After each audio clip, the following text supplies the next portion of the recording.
Hi everyone, चला तर आज मस्त ना कच्चे टोमॅटो आणलेले आहेत. तर कच्च्या टोमॅटोची बनवणार आहे छान अशी चटणी. तर याआधीसुद्धा मी कच्चे टोमॅटो आणलेले ना, तेव्हा चटणी बनवली होती, पण तेव्हा काही व्हिडिओ शूट केला नव्हता. पण आज खास म्हटलं की चला बनवूया व्हिडिओ, कारण काही चटणी ना खूप छानच लागते आणि जेवताना तोंडी लावायला एकदम बेस्ट ऑप्शन आहे. तर इथे तेल घातलेलं आहे थोडं, त्याच्यामध्ये जिरे घातले, त्याच्यामध्ये नंतर लसूण थोडेसे घालायचे आणि आधी ना मूग डाळ घालायची असते, पण मी चुकून टोमॅटो घातलेला, मग नंतर मूग डाळ घातली.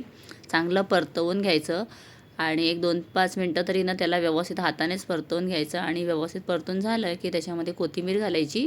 आधीच कोथिंबीर घातली की कोथिंबीर काळी पडते, म्हणून नंतर घालायची आणि एक 2-5 मिनटं पुन्हा झाकून ठेवायचं. कारण झाकून ठेवलं ना की मग चांगलं ते शिजतं आणि त्यानंतर ती चटणी ना बाहेर ठेवली तरीसुद्धा एक दिवस पूर्ण अशी चांगली टिकते. मग नंतर फ्रीजमध्ये ठेवू शकतो. आणि आता ह्याच्यामध्ये थोडं मीठ चवीपुरतं आणि थोडीशी साखर घालायची आणि एकदम मस्त बारीक अशी पेस्ट बनवून घ्यायची. थोडीशी जाडसर ठेवली तरीसुद्धा छान वाटते, कारण डाळ ना दाताखाली आली तरी खायला मस्त वाटतं. तर अशा प्रकारे मस्त एकदम चटणी माझी झालेली आहे आणि ही चटणी तुम्हीसुद्धा नक्की ट्राय करा.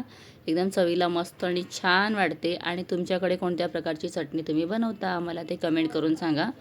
तर थोडंसं टेस्ट करून पण पाहिलं, अप्रतिम झाली आहे. आणि डाळ भात आणि चटणी. चला भेटूया पुन्हा, तोपर्यंत बाय.